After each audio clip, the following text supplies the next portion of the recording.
Today wraps up the interview with Marcus Crawford, the owner and operator of Bro-Ritos from the Garden State of New Jersey. Marcus reveals who he sees as his competition.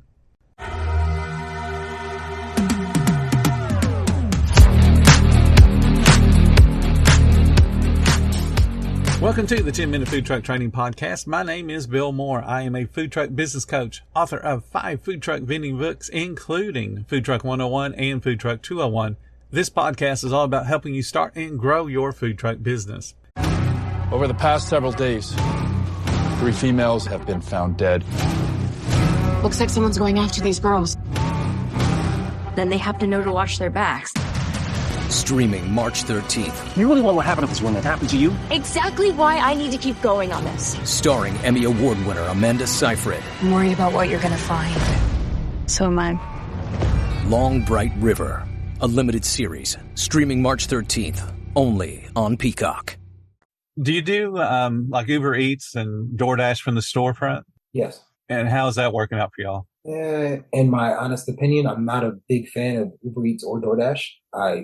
They're cool, but they take 30% of your sales. Right. Whether you raise your price or not, that's still a big chunk. They're not consistent. Is it helpful because you get some sales? Yes. But it'd be 10,000 times better if we had the direct sales with the client.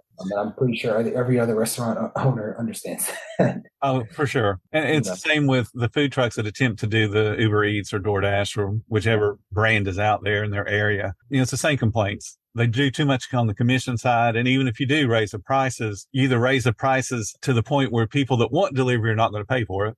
Right. And it still leaves a bad taste in the mouth of the consumer as well as the business owner, because you're the one that deals with the problems, even though DoorDash or Uber Eats may have created the food being cold, for instance, because it's not delivery. Right. I just don't see how those things are surviving, to be honest. 30%. Yeah, exactly. 30%. Yeah. Exactly.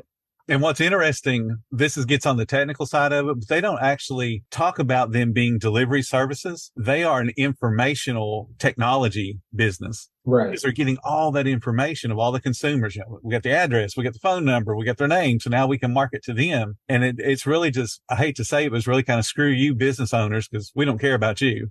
You just provide a product that, we're going to pretend like we care about to deliver, and they don't. It's all about the information they give. Yeah, it's tough, man. Like I said, they're good services, but they could be better. Oh, I agree. And they could certainly bring the price down and do things to make it to where it could be a win-win for everybody. Right. The consumer, the business owner, and the delivery people. Yeah. And they are not there. They are not there right now. All right, so let's talk about your future, because you survived this harrowing experience, and obviously you're doing well today. What's the future look like for you and your business? So we're looking to expand.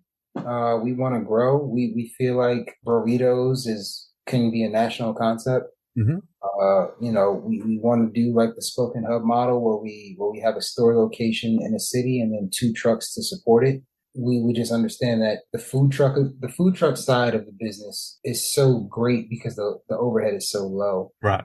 There's no reason that a restaurant doesn't have a food truck in mind. It makes the most sense to have one. Whereas your store, if you can cover your base and you can, break even profit a bit. Once you're doing that, your truck is all profit. So it just makes the most sense to have it. So yeah, we want to expand. We're looking at, New Jersey, Washington, D.C., Atlanta, Miami, major cities that we have, attachments to, as well as home being New Jersey. And we want to kind of do it on the East Coast first and then expand out to the West. Well, that makes perfect sense. My very first restaurant job a really long time ago was in a regional chain. Point that I joined the company, we had 35 stores. And they grew to about 500 or so. And that was all through the 80s. And we started it as regional. And I think you have a great idea to start regional, which would be the East Coast, and then, move west. So that's a perfect model. And there's so much more population on the East Coast comparatively. You have so many different big cities that you could create that spoke and hub that you had talked about. So would that be part of the franchise agreement, do you think, long term, would be to get somebody to commit to one brick and mortar and, two food trucks? Ideally, I think that would be what we want it to be, because it makes the most sense. So as a franchisee, you come in and you want to have, the brand, as the store, okay, this truck is going to help your store. It makes the most sense to bundle it up together. And that's how we would do it for sure. How do you feel about the brick and mortars now? Like I know the Waffle House, they're starting to do food trucks. Chick-fil-A does food trucks, and those food trucks are exactly what you're talking about. They use the restaurant as a hub to supply really all the food on the food truck because they have ridiculous hold times on their food.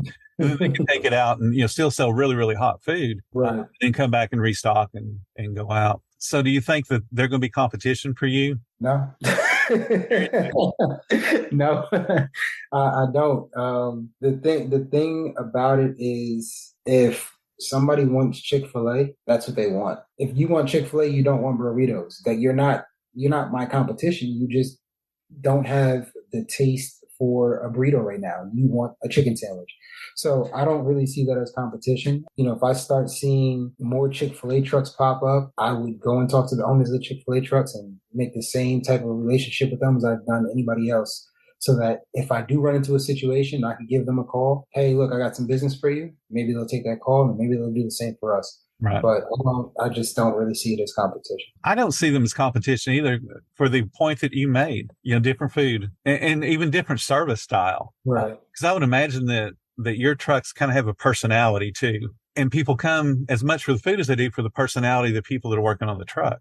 Right. But to me, a food truck really is a show almost. Like you said, you can see the kitchen, you can look in the back door, you can see what we're doing. So you're almost like a bartender that does all the flair stuff. They're juggling the drinks and all that. You're doing that. Plus you have that big smile. Cause I know that when you're at the window and taking orders, people just are lighting up because you're excited that they're there. Right. And you want to get that across to all of your employees that, people come for the food. Yes. But they also come for the service and the friendliness and all of those components. 100%. I've told my team a couple times that we are not only in the food business, but we are in the entertainment business. Yep.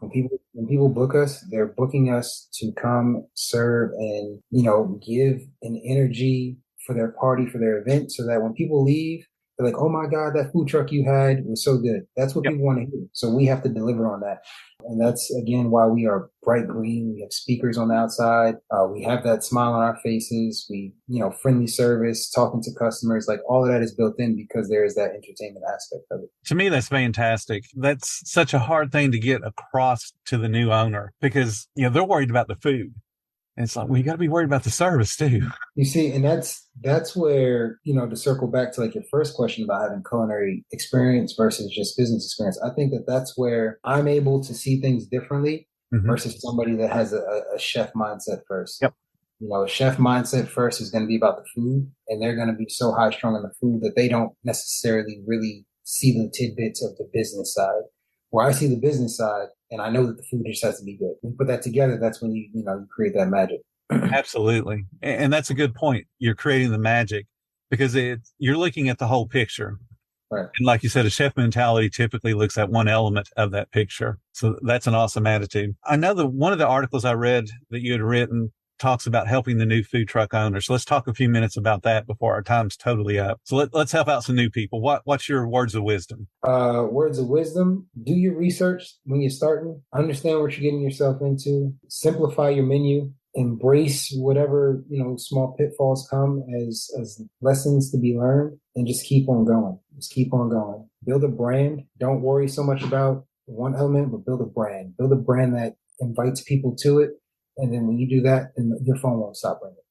Oh, exactly. I mean, that's perfect. The little stuff behind me here, the two different books that I've written. The first one, the orange one, if I can point to the right one, is doing exactly what you have said. You do the research, you develop the menu, but the menu is not your business. The menu is just part of the business. Right. You got to know all of the components together. I have enjoyed this conversation so much. If I could just take you and introduce you to every single person that I work with, it would be awesome. Well, you have the background, you have the personality, you're what you want a food truck owner to be like. But then you also got the intelligence to back up what you're doing. And you keep it simple. You keep it friendly. You're just the kind of person everybody should meet. I'm going to tell everybody, just go to your trucks and meet you and, check out the restaurant for sure. Right. I appreciate that, man. We put a lot of work into building it, and I enjoy speaking to other people that are trying to get into the business. Random people really call my phone. Hey, I don't know if you've got time, but I want to ask you a question. Right. And I take those calls as much as I can, because ultimately I just want to see other people do well. We want to do well, obviously, but if we can help somebody else get their feet all set, then it's just beneficial, as we move forward as an industry. Oh, absolutely. Absolutely. I love that you have the big picture mentality, but then you're still focused on the details too, obviously, because you got to do those to keep the business going. That's fantastic. Oh, my goodness. Our time is almost up. I really appreciate this. You have been an absolute joy to talk to. I appreciate that, Bill. Thank you. Thank you. Man. This has been a good conversation for me as well. Some people don't really dive in or ask the right questions. So, you hit all of the good questions. So I could actually give the information that for me it's kind of natural because I've been doing it. Right. But, it's important stuff. Thank you so much for listening to the 10-Minute Food Truck Training Podcast. If you're finding all the information helpful to your food truck business, please become a monthly supporter of the podcast. Just hit the support button or follow the link in the description. Every little bit does help keep us going. Join our Facebook group. It's called Food Truck Training. We have a whole bunch of awesome members at all different levels, from brand new beginners to decades-old veterans. They've all got your back when it comes to helping you with your food truck. And again, thank you for listening. Come back tomorrow because I got plenty more to say when it comes to helping you and your food truck business grow.